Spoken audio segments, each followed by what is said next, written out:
Welcome to the Knife Junkie podcast, your weekly dose of knife news and information about knives and knife collecting. Here's your host, Bob the Knife Junkie DeMarco. Welcome to the Knife Junkie podcast. I'm Bob DeMarco. On this edition of the show, I'm speaking with knife tuber extraordinaire Scott Baldwin, or Scab, as he may more commonly be known, from Choirboyz Outdoors. As a knife tuber myself, my consumption of knife review videos has waned in recent years, kind of like the cobbler's kids wear no shoes. The algorithm instead has me pegged as someone more readily taken in by cooking, wristwatch, or other guys on camping trip videos. But Scott has remained one of my favorite YouTubers, no matter what the subject. He is also one of those trusted voices in the knife world that I refer to from time to time in my own videos. He's real, and his takes on knives are based on real world use.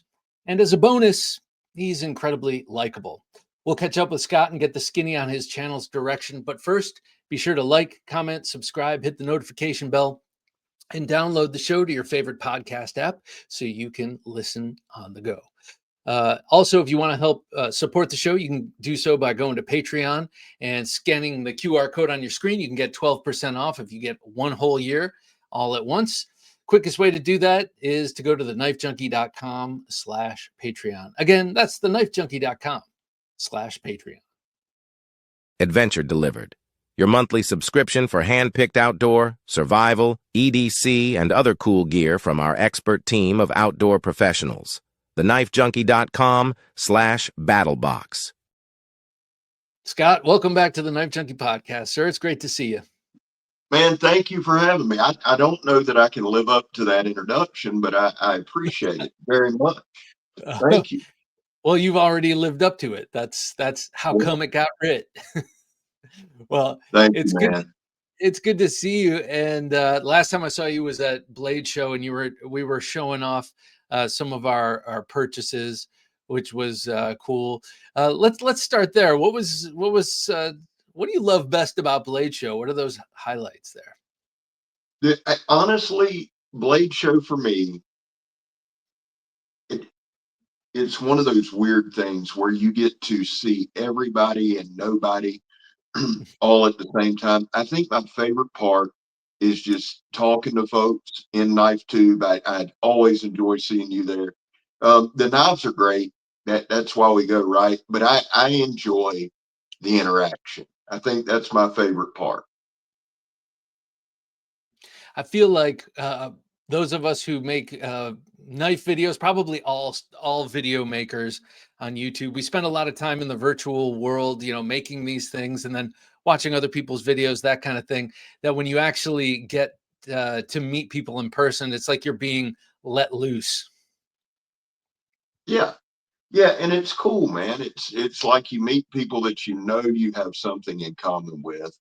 No matter your background, no matter your financial, no matter anything, you have that. We have knives and we have steel and we have passion. And really, truly, honestly, that's like one of those rare moments where we can share with like-minded people, like really react, because everybody else thinks we're nuts or crazy or, what do you got that many for? Or they expect you to, so for me, Blade Show's just really, I'll tell you the truth, man. I have been treated insanely well at Blade Show both times by folks just walking and talking, by knife makers. I always enjoy though speaking with other knife tubers and just getting that. I think it's a shared experience. Yeah. And for me, I can't really stress that enough. And if you're a new knife tuber, try to make it to one of the Blade shows. Honestly, I think you'd enjoy it. Yeah, definitely. I tell people on the live show that we do here, if you're there, I know your name from the screen, but I don't know what you look like. So come up and say hi. Right. I love that. I mean, I've really realized I'm a social butterfly, and especially when I'm around all those knife people, like I just want to talk to everyone. Yeah, absolutely. and I try to. But you So feel, do you ever feel like you talk to everybody and nobody? Like you yeah, feel like you see a million people and miss everybody? yeah, yeah. That part's bizarre to me, you You know? know, you said yeah, it is for sure, because you also know you're going there. You want to There are certain makers you want to catch up with. There are definitely certain people you want to see, and then you leave and you're like, oh, I never, Yeah. I missed them. Um, but you were saying, we're a bunch of nuts, or at least people think we're nuts, and that's to a degree why I started doing this, is because my wife likes knives, but only up until a certain extent.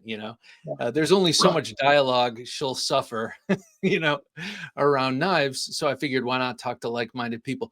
What was it that got you to start Choirboyz Outdoors? Man, I don't know if we talked about this last time, but honestly, and it's not as deep as it sounds, but I was just coming out of a heavy addiction. Yeah. And one of the things that kind of bounced with me or resonated with me, and people don't understand this, Bob, and it's hard to explain it to somebody because you're not glorifying it. But when you are in addiction, whether it's opioids, alcohol, whatever it is, you have to hustle uh, to feed that addiction. So when I quit, man, I was relieved I quit, but I had also realized that, dude, I promise you, I hadn't sat down and watched TV for probably a decade. Mm. And so quitting, that's one thing that's great, but it's the nervous energy. And I've watched a bunch of, I watched Advanced Knife Bro, Donnie B all day. I mentioned him a lot, but it was Donnie's video on this knife, the cold steel, that really I said I'm doing it. And the reason that I said I'm doing it is anybody that doesn't follow Donnie, you should, because Donnie, he's passionate, man. And Yeah. and Donnie is going to disagree with 99% of people on certain designs and things. But he did a review of this knife, and I really thought, I said, man, that guy, he loves it. And it resonated with me, and we fired it up. And Donnie was one of the first guys um, uh, to answer a question, to help me with the channel. So I mean, that's what it was. But it wasn't like I I've done this now for 5 years, 5.5, and I don't ever want to glorify that or do an oh woe is me, because this thing really, knife tube in general, turned my whole thing around.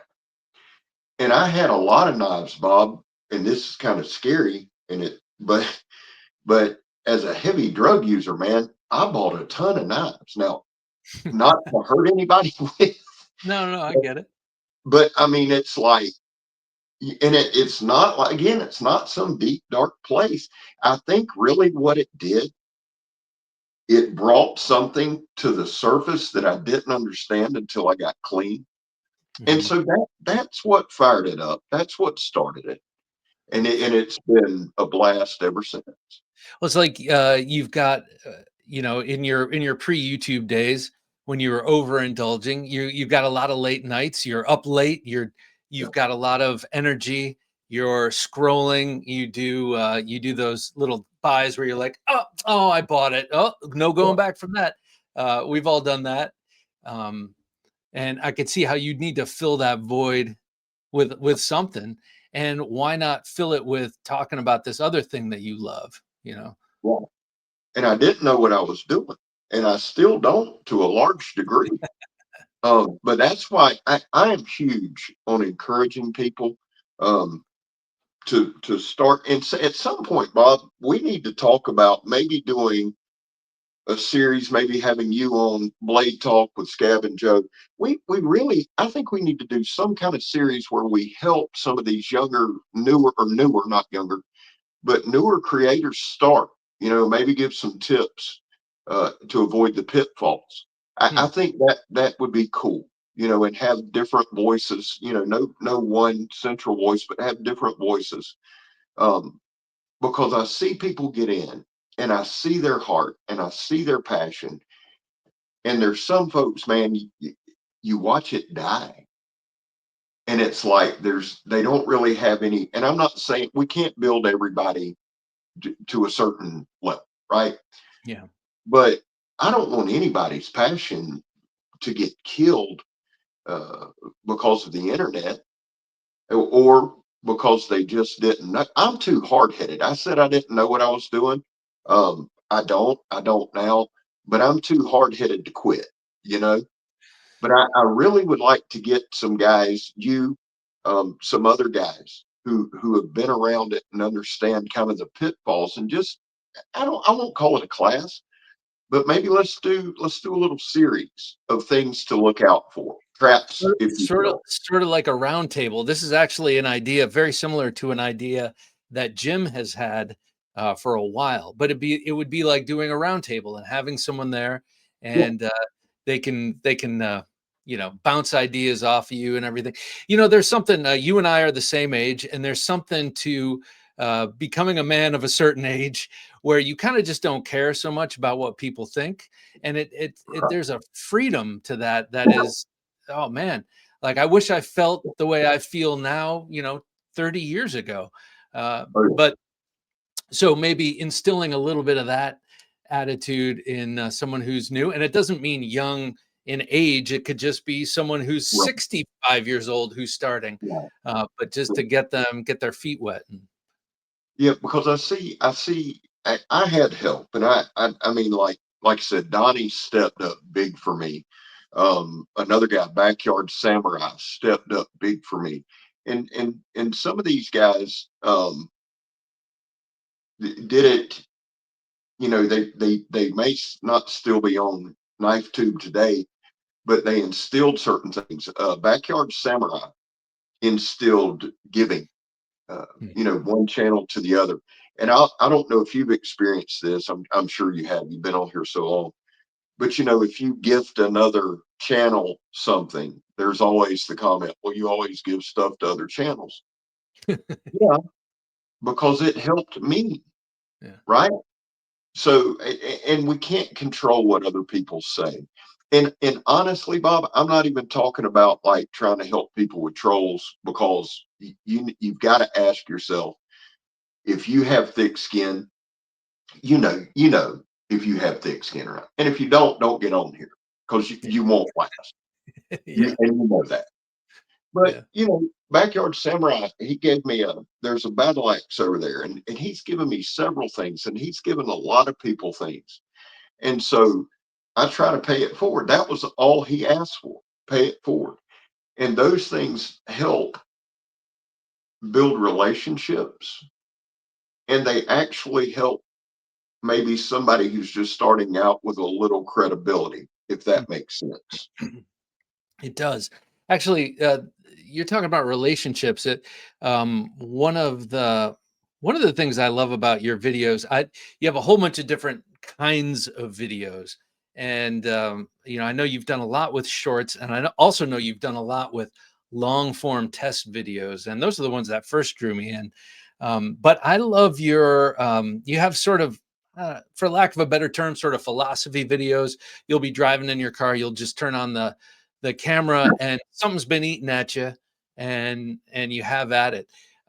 You recently, without getting too specific on my end, you can get as specific as you want, but you recently did one kind of on relationships and how you know whether it's other knife tubers or knife makers, upstart companies, um, they're asking for some faith from those of us who invest money in them or time in them, and then um, when they don't kind of produce, it can be a problem, especially if you put your own name to helping them.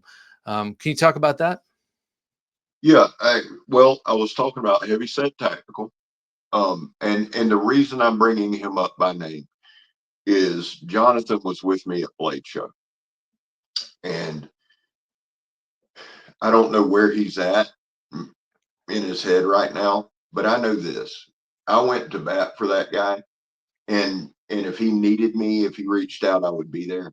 But Bob, people watch these things, man. They've watched you for years. Now they've watched me for a certain amount of time. People trust us, right? They trust you. I know they trust you. I know they do, because I do. I trust what you say. So when we're out there and we tout someone because we're holding on to what they've made, and then they screw somebody over. And let me just say this too. I'm not talking about a misunderstanding. I'm talking about when it's time, and we've seen it. We've seen it with Carnivora. I got Ram there. Survive Knives did it.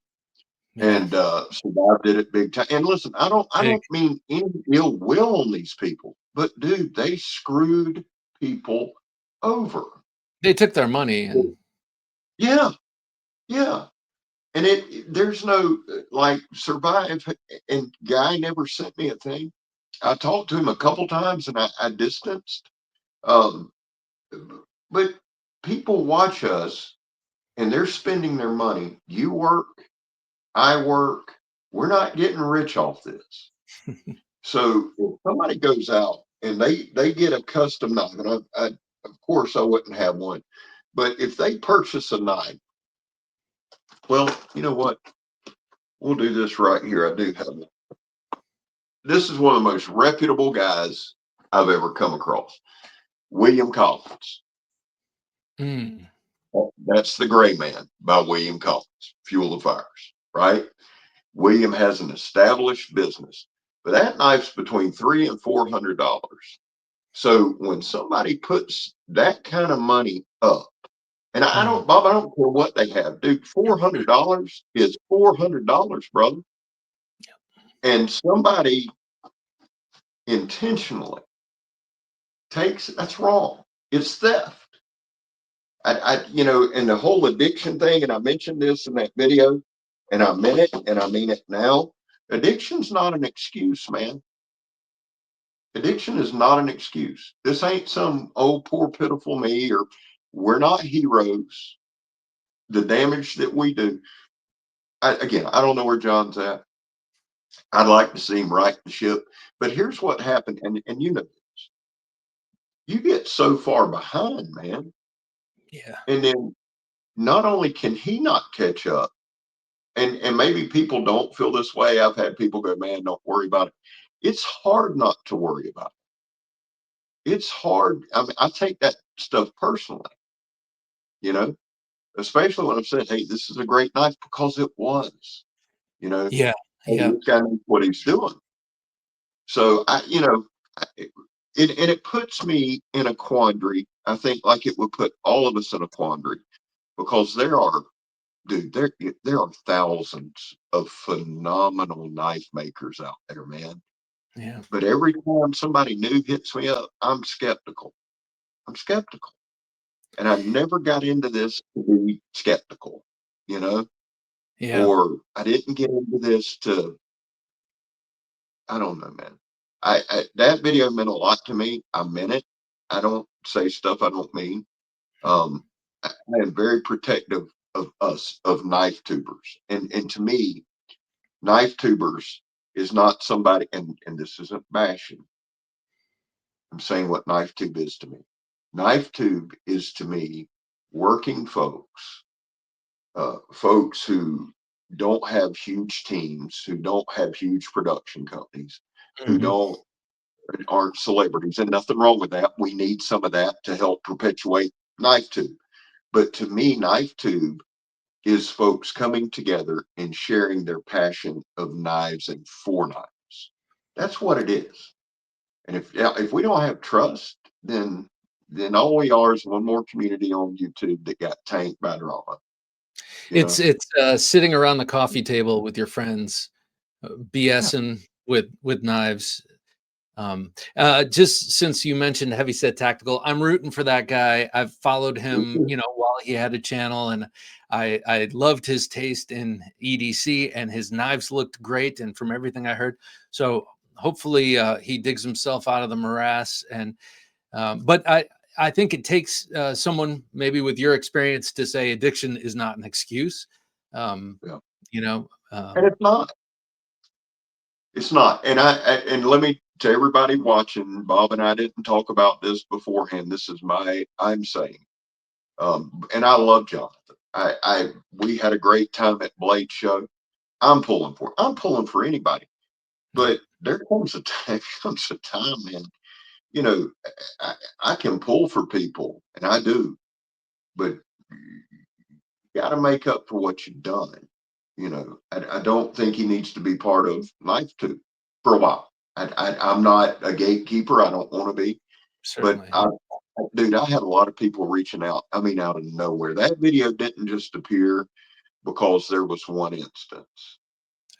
And see, what happens, Bob, in this case, is you do have white knights in the community. And again, this is me, this isn't Bob, this is me. You got gatekeepers and you got white knights who sit on go waiting to bash anybody they can. So So you'll stupid. get people watching you. Well, you know they do. Yeah, yeah, And yeah. so, you know, if it's one, now I can tell you man to man, if it's one person, I'm not making a video about it Yeah. because to me, that it's a relationship that went sour. Now, when it starts getting to 2 and 3 and 4 and 5, how long do you let it go? You know, how long then do you let it go before that there's one more mark of you not being responsible and saying, hey, and so that's where I was at. I'd gotten to a point where I have to now say something. And I came off a little angry because now I've got to make this video Yeah. that I don't want to make, you Well, know? you seem the sort of angry someone is towards a good friend who messes up. And you're like, look, man, Yeah. I recommended you for this job and you kept falling asleep on the job and now it looks bad on me. Yeah. Yeah, I get that. And I think that that's really evident, came through on the video. Well, good. I mean, Because again, and I haven't heard from him. I haven't heard from him. I haven't. But honestly, man, Carnivore did the same thing. And what dude, that happened was with like a Carnivora? night. Because what happened with Carnivora? Because I love the look of those knives. I don't have any. I think I held some at Blade Show. I'm pretty sure they've been to Blade Show, right? Um, Yeah, and what yeah. I, did they disappear? it's a lot. It's a All long, right. complicated story, but basically, no. We won't make it long. I'll make it quick. Okay. Um, up front, everything looked legit. But what I began to notice and what I started to fear and what came out, not this past Blade Show, but the one before that, was it was almost like a Ponzi scheme. You know, they were taking in money for knives, robbing Peter to pay Paul. Got behind again. Except in their case, there was some major, and I don't want to say a whole lot about it because I think there's like some legal stuff going on. But Mhm. dude, you talk about a knife to the back because I touted them heavy because I loved what they did. That's part of my passion. I think I showed you some of their stuff last time. Yeah. I love to do crazy stuff, and those knives weren't cheap. They weren't cheap, and so you're asking people to shell out money, and I might even have it. I don't know. You know the old saying of beating a dead horse, but again, it's one of those things where it started snowballing, and before I realized it, I had to make a video. And I hate making them stupid videos. I like my riding with scabs where we're having fun. I like reviewing knives. I like seeing what other people have. Now, I'm like you, and I'm glad you mentioned this, because the longer you do this, the less knife reviews you watch. You just Yeah. you don't have the time, really. And I'm like you, man. The camping videos, the extreme camping videos, dude. That's my jam, man. I Yeah. love that. But but I I support knife tubers. I catch a lot of folks' shorts. I'll catch your podcast. I'll catch certain long form videos, and I try to leave likes and comments, and I try to send knives out to channels that may not get the opportunities that I have, especially like with the work tough, and it's Yeah. just all part of it. It's fun. That part I like. It's fun.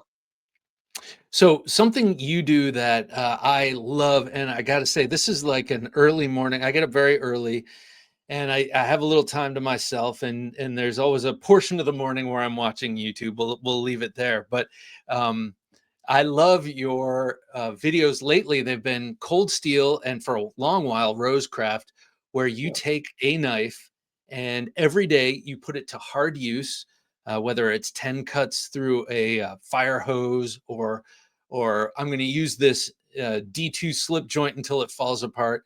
And I love those. They do a couple of things. First of all, I'm sure from your perspective, they it's a series, so it solidifies a viewing audience. They just kind of, oh, here he is again, cutting this. Yeah. Oh, okay, what's he going to talk about this time? Because a lot of it has to do with just the human interaction. We're not actually interacting, but you're talking to the camera so Right. familiar because it's something you Right. do so often.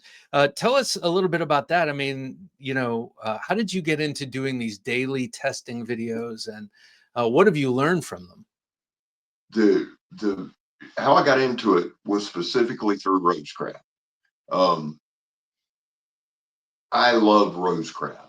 I love Andy and Swag. Swags and I have a very, very different relationship, almost familial, almost, Mhm. because we have a lot of commonalities. Um, but man, I wanted to do something for them. For folks that don't know, when you get on YouTube or you get on KnifeTube, whatever you start off with, people put you in a box. Like I'm known for crazy fixed blades and big fixed blades. Bob's known for big fixed blades. I am not known for pocket knives. So as much as I love pocket knives and love reviewing pocket knives, they don't get the views. And Mm. so if a company sending me knives, like Rosecraft sends me all kind of, if I can't get the views through a long form, I thought, let's try this. And we're the same age. We grew up with uncles and grandfathers and great uncles that carried slip joints. So I thought this will be cool. There's a lot of just falsehoods about slip joints, and Yeah. I thought, and that started it. And then I got a lot of views on it. I mean, just to be real with you, they really did well. And I thought this is a way that I can say thank you to Rosecraft. I can show their stuff and make a real impact. So that, I mean, that's how it started. And then I'm a cold steel freak. I think we've talked about that All right, before. all right. Well, let's talk about cold steel in a second because I can't get enough. Like Right. literally, I just ordered two things last night by Did you accident. really? It just happened. But the Rosecraft, those slip joint videos in particular, I don't remember what the Barlow is called. I don't have that one. But it really, first of all, oftentimes you're cutting like sandblasting pipes and all sorts of Yeah. crazy stuff that I don't use those at work. I don't. So I have an inkling that these knives can take that kind of use, but to see it over and over, day in, day out, day in, and to see that you haven't stropped it or sharpened it in a while and all that, Yeah. really kind of sold me. I mean, I didn't need any more selling on the form. I love slip joints, but to see the evidence is important. Yeah. In that, you ask what I learned from it. What I learned from it was I learned a ton. Like when you start cutting every day, one of the byproducts of it, one of the things I learned from, we don't use our knives as Mhm. much as we think we do. We really don't. It's easy being knife tubers, and for those of y'all don't know, it's just knife tube is a term. Uh, it's not knife reviewers. It's just knife tubers. We love knives, but it revealed to me how little, even though I have a channel, I actually like really use a knife. So it showed me it takes effort to, I mean, because nobody's going to use a knife that much unless you're a chef or a baker or something like that. That's the first thing. The second thing I learned from it was knife maintenance. Believe it or not, it started to instill in me. Okay, I don't want to run this thing all the way dull, so I need to strop it this amount of times or hone it this amount of times. It taught me a lot of knife safety because y'all don't notice a lot, but when I fold something to cut it, I stab myself every time. So, and before somebody says you haven't learned, oh, I learned every time I jig it and I move it back. But man, I've really, it's really, I'm glad you brought that up, man, because it's really, really, really, really, really revived my love, not for knives, that'll always be there, but for like YouTube and social media and that kind of thing. And it's, I'll be honest with you too. The other thing I learned is this: it is a constant source of content. Because as Yeah. much as I love knives, I enjoy the growth part. If that, Yeah. that parts. There are folks who don't care about growth at all, and I admire that. I really do. Um, I'm not one of them. I like to push the boundaries, and it's a challenge. So it really, from that standpoint, and I monitor it. It really helped a ton. Um, in fact, I'm glad you mentioned it too, because I've got to do mine for tonight. So I'll do that on the porch when we're done. Dude, So, that you just stroll by. My wife and I, Megan and I, went kayaking uh, Saturday on yeah. the Ocklawaha. That little short I put up of that gator, it's kind of grainy, but man, that was a 9 or 10 foot gator. Yo. Dude, that thing looked. I'm blind, and everybody knows my eye floats. You can see it on this. I'm sure you can see it. I can't help it. But Megan was in front of me, and we're going, and it was just gorgeous. And I see her kayak kind of turn to the side, and she reached down. So I immediately start looking. That's a sign something's over there. And I can't. I'm like, she said, "Do you see it?" And I lied. I said, "Yeah," but that thing was so big, man. It looked like a truck tire leaning up against that tree. Oh my God. And she said, it looks like a truck tire. So when she said, I said, holy smokes. That was the second largest gator. And I live in Florida. If you live in Florida, gators are abundant. You've seen some gators. Oh yeah. But that was just cool. That had nothing to do with knives. I did have, I took my trusty William Collins in AEB-L because where we were at can be kind of brackish, but I thought this isn't going to do nothing to that gator. So we kind of turned around He's and gonna went pick back. bits of you out of his teeth with that knife. Oh yeah, yeah. That was a bad boy there. And then we seen a little one, but that's that thing was big. But being on the Ocklawaha and things like that, um, the cutting every day has really kind of honed in what I carry with me, if that makes sense. The cutting materials you mentioned, the sandblast hose and the ratchet strap. Man, I really, really, really go back and forth with that. I don't think many people use those things on YouTube. Yeah. And so for me, I'm going, well, this is an industrial material. But another part of me is like, dude, people have no clue what you're cutting. So I do waffle on it a little bit. Um, but what else do you cut? You cut But what you have around you. yeah. But it's also obvious from the locations where you do these. If it's not at home, it's at work. It seems, and you can see the work environment. You've got a lot of tools and heavy equipment and stuff around. People know that. I've never held a sandblasting hose in my life, but I can just tell from its use that it's a serious material that you're cutting through. I may send you some. Next time we have one blow out, I'll send you some. It's a I cool think so. material. Yeah, I'll I'd send love to you give it a some. swipe. Yeah, I'll send you some. So cold steel, cold steel. Let's talk. Recently, I noticed. Well, you started a series with the drop point large Voyager or XL Voyager, and then you got the Spartan serrated, and you've been going to town with these. Uh, what is it about cold steel? I mean, you don't have to sell me on them, but what do you love about cold steel? I love their knives. I've got a whole thing of them right here beside me. Cold Steel, their knives, not customer service, not anything in that matter, but their knives just resonate with me. And I'll tell you what started it is those old Lynn Thompson videos where they're cutting, right? And they showed it was cool. It was all right. Probably not cool. People think I'm crazy, but it's all right to cut stuff. And I got to sit and have dinner with Lynn this past Blade show. And so, man, talking to him kind of really, even though he doesn't own it anymore, like this Vaquero, Yeah. it's fully serrated. But having Lynn kind of explain, the dynamics.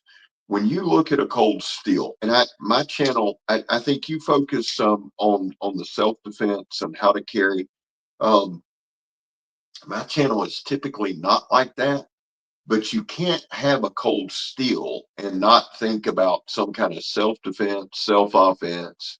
You can't think of a Cold Steel and not think of it as not a weapon. And I Yep. probably didn't say that right, but it's not just that. They're not scared to have fun. Yeah. And I just love their stuff, man. What is I, it for you? What's I your feel big like thing? well, for me, when I was in high school, a friend of mine was like, "Oh, there's this A friend of mine was really into knives when I was in high school, and he introduced me to Cold Steel with the original Tonto. And he's like, "Yeah, man, CIA operatives carry these, and you can punch them through a car door." And I'm like, "Oh my god!" I got obsessed with it, and then I bought the Tonto from the Randall Park Mall outside of Cleveland. There was a knife store, and they had this Cold Steel. I saved up for it. That is still my bedside knife. I've had it for Really? 40 whatever years. And yeah, I just, well, I guess 30 some odd years. And I just love that knife. And to me, the thing that kept me coming back, I never thought a lot of people like apologists. I like Cold Steel, but that Lynn Thompson, he's an unsavory character. I think he's one of the coolest guys I've ever met. Oh my God. Yeah. And, Yeah. and he's also a badass, by the way. But what I love especially about Cold Steel Knives is that he's got, and I believe that the company has carried this on in his absence, but he's got this insane wealth of knowledge when it comes to the history of knives, swords, blades, axes, historically how they were used, the historical periods they come from, why they're significant, and he's got a giant collection of knives that he would base his designs on. And to me, all of that is just perfect. Yeah. The dude's amazing. Lynn is a bundle of energy. And again, it's the passion. And for me, I'll tell you what it is for me too. He's not embarrassed by it. Yeah. He's unabashed about it. He's not worried about what you think about him. I promise you that. And you got to interview him. Yeah. The guy doesn't care. And you'll hear people say, "Oh, I don't care what anybody thinks," and they really do. Lynn really don't. I mean, he really don't. I don't know that there's another knife maker on the planet other than Andrew Demko he likes, honestly. But Lynn's just Lynn, man. I was looking, and I think you've got this one. But Luke, and that's the other thing. One of the things that's caused my biggest resurgence with Cold Steel is not long ago I made a short on these Secure X sheaths, Hmm. right? How they dull the knives and All the night. And that there is some truth to that. some They truth. Yeah. don't run, they don't run them completely dull, but to me, I thought, well, why not fix it? So I made the video, the short, and not knowing that Luke, who's a good friend of mine from Calculated Survival, was the new face of Cold Steel. So I started noticing Luke from Calculated Survival showing up in Cold Steel video. So I reached out to him, and that's how he came on Blade Talk with Scab and Joe. And we hung out at Blade Show. And Luke is passionate about knives, and you know this because you do this podcast, in which I love the podcast because you have people on that are passionate about knives. I cannot stand people who get into that. There are people who get into this and they get into it and they don't want to do nothing but bash and whine and bitch. Excuse my language, but that I want to be around people who love knives. Yeah. You know, and Luke's one of those guys. Whether you like him or you don't, the guy's he has phenomenal hair. Who doesn't like So him? talking to Luke, huh? I said, who doesn't like Luke? He seems like such a nice guy. He is. He's a great guy. But here's the thing too. You go from having a channel, and I think he talked about it on our thing. You go from having a channel and everybody loves what you do, and as soon as you accept a position like that, then people just look at you as a salesman. And I'll Yeah. say this for Luke. He's far from just a salesman. The guy's knowledgeable. And so to get back to cold steel, he has a fire for it. And I got to meet Stick, and he has a fire for it. So, man, it's just the passion that goes with cold steel. You lit up about them when people either love them or hate them, and that's my favorite way to be in the world. Yeah. Um, my dad is a pastor, and I don't do a lot of the politics, religion, or anything that on channel, but the whole, I would rather you be hot or cold, not lukewarm. And that to me, that resonates with me. And people, you'll find people either love me or hate me. You'll never in your life hear somebody say, "Ah, Scab's all right." And that's the way I want it to be. That's the way it Yeah. should be. Yeah. I'm not out to make enemies, but like Lynn, the guy, dude, we went to dinner, Bob, and I'm telling you, when we got done with there, I could have cut up a forest. I mean, he was just, you could just passionate. Now he did hit me. Have you ever seen the clip? And I think you have, with Chael Sonnen and Silva with Vondelay, where What were they're they? going.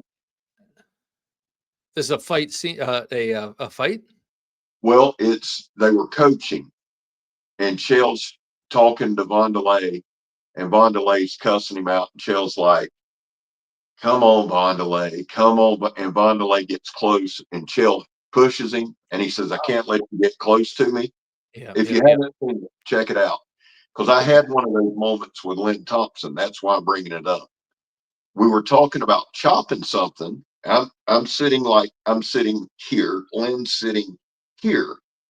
So I showed him a video, and some of it, man, is just being beat up in 54 years the dynamics. And I was getting pointers on chopping from Lynn. So I turned to him and I said, "Well, part of the problem, Lynn, is when I do like this." Well, when I did, he threw one of those, he'd come up with like a backhand and hit my arm. And he was like, "I can't let you get close to me now." I started laughing. Well, I won't do that again. But I mean, it was just one of those cool, he's wide open. And Yeah. and I'll say this too, and this means a lot to me. Lynn is a good tipper. Lynn Thompson's a good Oh, tipper. good And man. yep. And I was going to say, if you know, you know. Yeah. And Joe, if anybody has anything to say, that's what I say. Lynn Thompson is a good tipper. That And is great. yep. Two, So two. that I'm, I'm I'm an already Italian. excited. I'm an Italian, and I'm a former waiter, so I respect a good tipper. But it also means that you haven't forgotten where you come from, and I think that that's really important. Some people get too big for their britches, Right. you Yeah. know. And I don't think that's him. I don't think that's him. No. He just loves knives, man. Well, so let's talk a little bit about Blade Talk with Scab and Joe.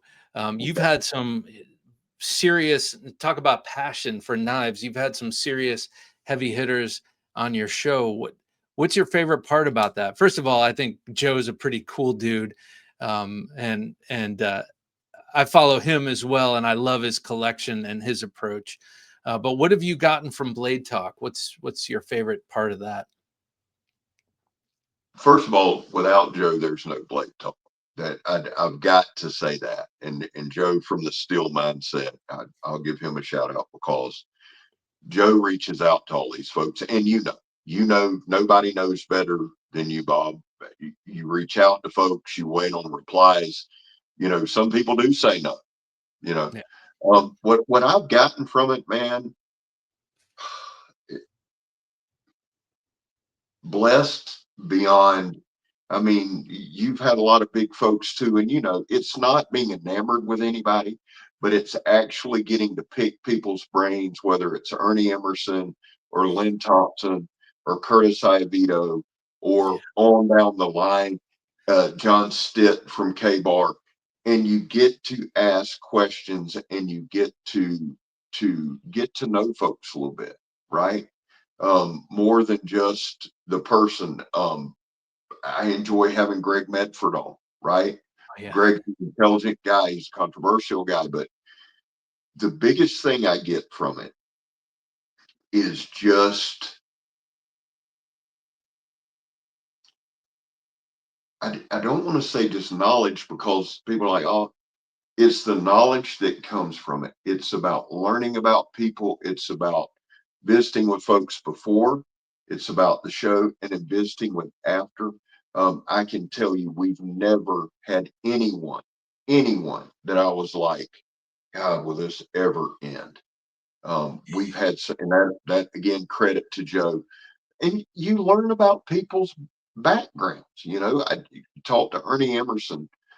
He has a monster love for ancient weapons, right? Yeah. And he has some.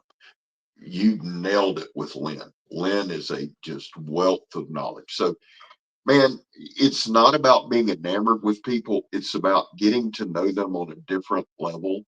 Yeah. Um, and it's also about seeing what you can get out of them from an information standpoint.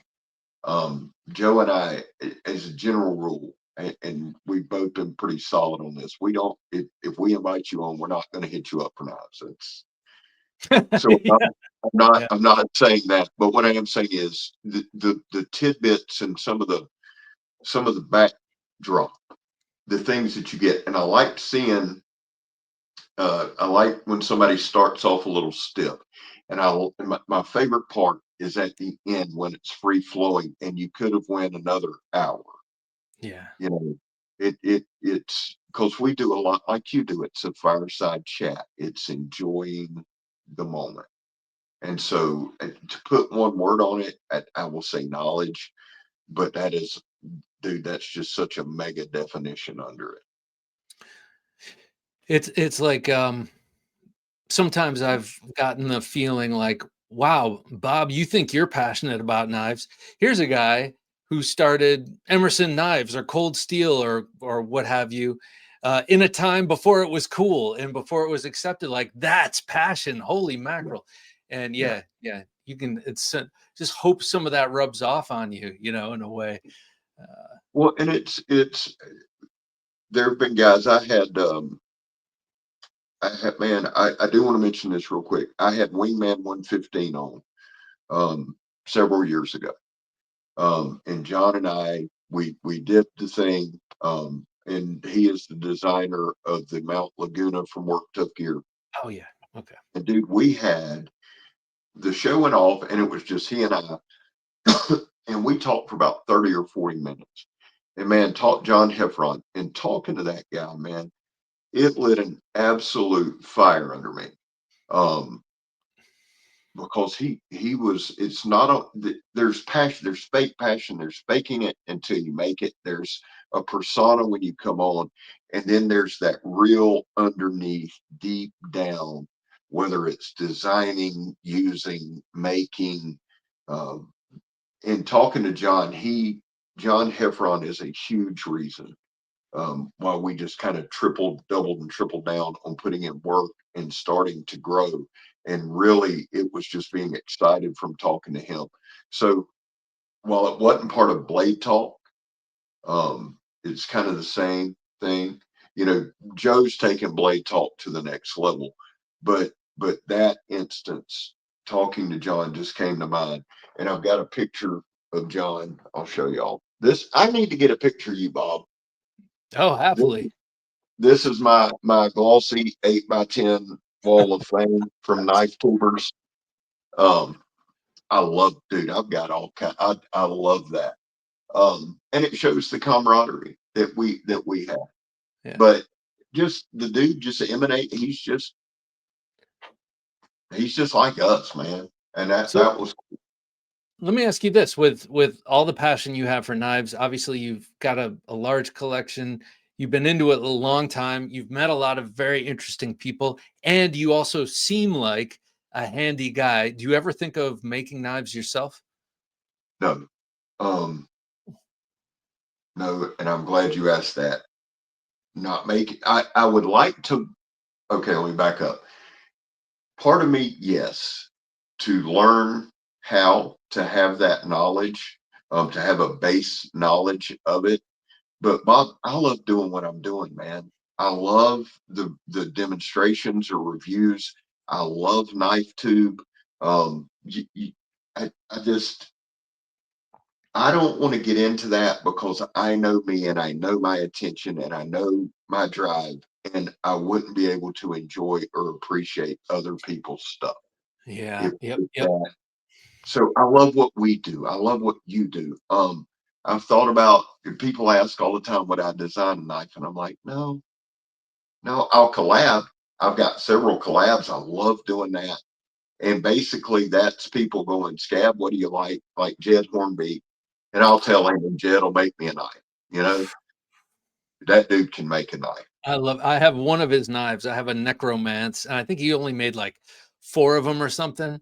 And I can't believe I scored one of them. It is one of the finest knives in my collection. And he's such a cool guy too. Yeah. Yeah. That that guy.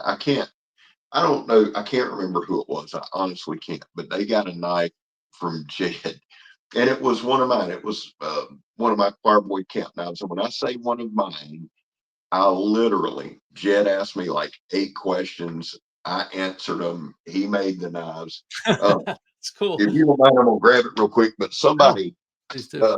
somebody actually bought one and got it, and they hit me up on video chat, and they were all like, I could tell they loved the knife, right? They loved the knife, and it's the Choirboyz Outdoors camp knife, or cock for short. We didn't really think too well, you know. I, that marketing probably is not great on it, but he had this look on his face, and I'm like, dude, what? I mean, do you not? He said, I love the knife. I said, well, what's wrong? He said, Scab, I paid $400, and this is, and he, Jed had literally made the knife, took the time, did the whole deal. I think did him a custom sheet and wrapped it all in newspaper with rubber bands and sent it to him. He said, I said, dude, that's Jed. He's in Hornbeak, Tennessee, out in the middle of nowhere. You're not getting a fancy box. You are getting a knife. But he is uber talented, man. Oh, Uber talented. yeah, like crazy talented. I think probably the most comfortable knife in hand that I have is that necromance. Also, it's just it's like right up my alley. I'm not going out and getting in fights, but it is the quintessential fighting knife. And I feel like probably your knife is the quintessential camp knife, and whatever he's doing, he's making like the top Yeah. version of it. It's the quintessential Hornbeak. It really is. I call it the camp knife. Man, I couldn't think of what else to call it. But Jed just, and I'll tell you what I love about it. He did this and he did a sheep's foot. The ergos on that handle, his handles, man, are Mhm. insane. He did this one. He did the scabber stabber, which is basically, uh, it looks like a gladius, but it's a dagger. Um, Yes. did the full leather, but his handles, his craftsman, Jed Hornbeak is a guy I will shout from the mountaintops, because if you buy a knife from Jed, you will get your knife. And that, he's a man of great integrity. Um, great integrity. So I'm afraid to ask this just in light of kind of our conversation earlier. But besides Jed and other like who, and I know you love Work Tough. Um, who are some of your other makers that you're really into right now? Brother, I just did a review on a TRC. Oh, I haven't done a lot of their stuff, but dude, I'm digging them. William Collins is just my guy. I love everything he does. This little junior field board, that was it. This is my little kayaking knife. oh yeah, with the that's a really interesting shaped blade. Well, here's the thing with William, and I know we're running, I don't want to run long, but um, he blends grinds like this is a Scandi and a high saber. The beauty of Williams knives is when you go to sharpen this, he's already done the work for you. The bevel's the same, although the grind's different. So all you do is you find the angle and you can sharpen the Scandi and you can sharpen the saber at the same time. All at So once. all at once. And it is not complicated. Um, I'm really into his stuff.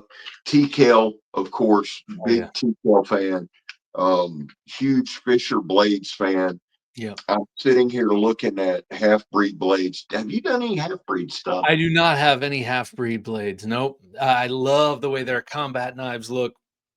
I, They look I've so got good. them out. When I get them back, I'll send them your way. I'd Um, love to check them and out. they're tanks, dude. But um, I had just I put a couple back here. This is a uh, Lon Humphrey, Oh, that's the gunfighter Bowie, right?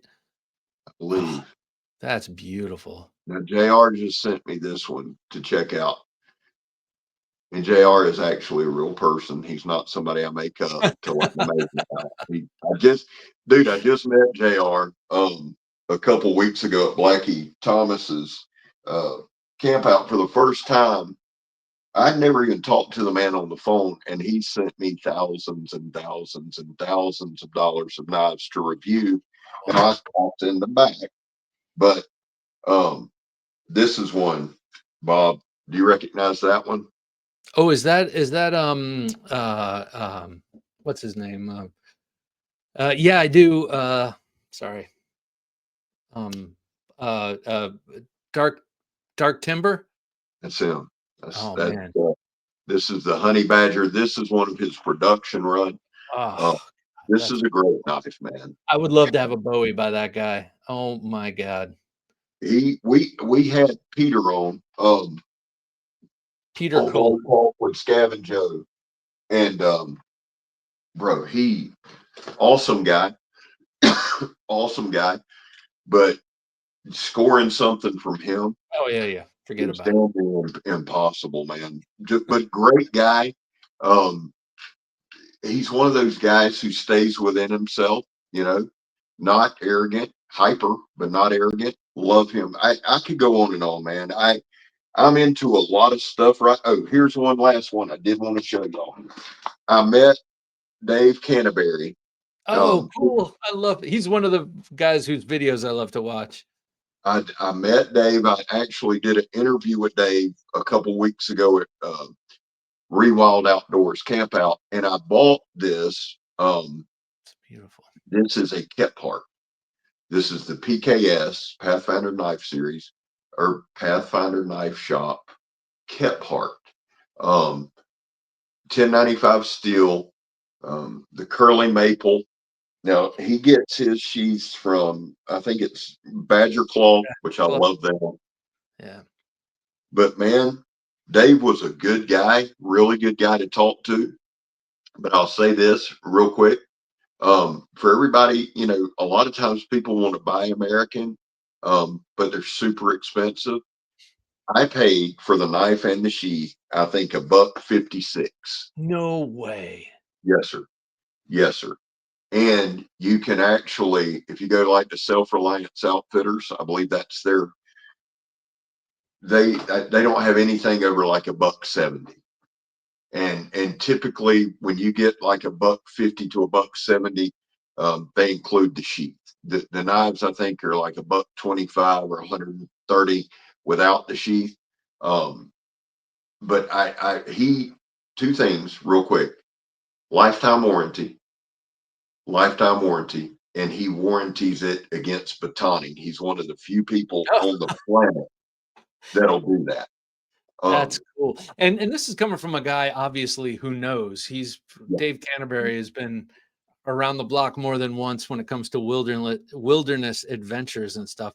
So if you can score a handmade USA made knife that's endorsed by someone like that, it just goes to show that it's possible.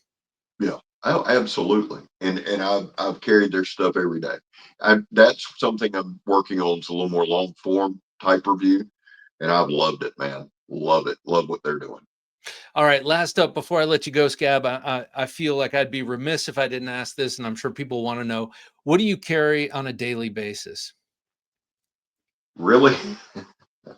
Um, okay, so I actually this time came prepared. I always have some kind of pocket fixed blade. Now, this one's on loan from the Outdoor Analyst, but this is a very good knife company. It's in that Pops Pro Cut. But I'm showing y'all this. This is something, a knife this size daily. Um, I just got this not long ago. This is my Ooh, Defiant 7 Talos. sweet. Um, this is one I actually carry daily. It's in Magna Cut. Les George is the maker. And then I carry a cold steel, and I'm just using this one, but so I carry a cold steel. I carry my Defiant 7. Typically, I'll have an Emerson, and of course, it's up there on the table, but A I bulldog, right? carry, yeah, the Bulldog. Yeah, I retired my Vindicator. Um, Typically, Bob, I carry 3 pocket knives and a pocket fixed blade. That's what I carry. Okay, actually, one last thing. Sell the concept of a pocket fixed blade to people who think they can't carry a fixed blade every day. Okay, so the whole point behind the pocket fixed blade, and we'll use this one from TKL. This is the exact way I carry it, and you'll notice there's nothing on it to hang me up. You can put a lanyard on it to make it easier. But a pocket fixed blade, guys, is a pocket knife, or it's a fixed blade, literally close to the size of a pocket knife. The reason that I do that, and that Defiant 7 Talos is pretty average size. The reason that I do that, and I encourage people to do that, is this: you get the strength of a fixed blade with the size of a pocket knife. So if you are in an environment where you need a stouter knife, but you don't want to scare old lady and kids, this, if you work at a company corporate that are big on weapons and things like that, this is easy to carry, uh, slim. So for me, a pocket fixed blade is the strength of a fixed blade, the size of a pocket knife. It's really, truly, honestly, there are days where that's all I have on me. If we're kayaking, it's this junior field lore that I showed you. I carry that a lot because it's an AEB-L. I encourage everybody to carry one. The strength, the size, that for me, that for me is the 2 biggest selling points right there. And I'm a huge proponent of it. Outstanding. Me too. I think we all need to carry fixed blades. Absolutely. Scott, thank you so much for coming back on the Knife Junkie podcast. It's been a pleasure, sir. I could talk all night about knives Brother, with you. thank you for having me. I'm Oh, I'm I'm fully honored. I really will tell you how much I appreciate it, man. the honor is mine. The honor is mine. And we will continue this conversation for another 10 minutes or so for the patrons. So definitely check that out. And of course, I'll be seeing you doing the rounds at Blade Show. Absolutely. But Absolutely. Scott, thank you, man. Yeah, man. Appreciate you. Ever strop a knife again, even though it gets no real use? Face up to what you are. You're a knife junkie. There he goes, ladies and gentlemen. Scott Baldwin, or Scab, as you may know him from Choirboyz Outdoors. Always a pleasure to see and talk with him. Um, uh, I'm sure you're not living under a rock, but if you are, be sure to subscribe to his YouTube and Instagram channels. They will be constant source of information and entertainment and everything else. So that does it. All right, for Jim working his magic behind the switcher, I'm Bob DeMarco saying until next time, don't take dull for an answer. Thanks for listening to the Knife Junkie podcast. If you enjoyed the show, please rate and review at reviewthepodcast.com. For show notes for today's episode, additional resources, and to listen to past episodes, visit our website, TheKnifeJunkie.com. You can also watch our latest videos on YouTube at TheKnifeJunkie.com/YouTube.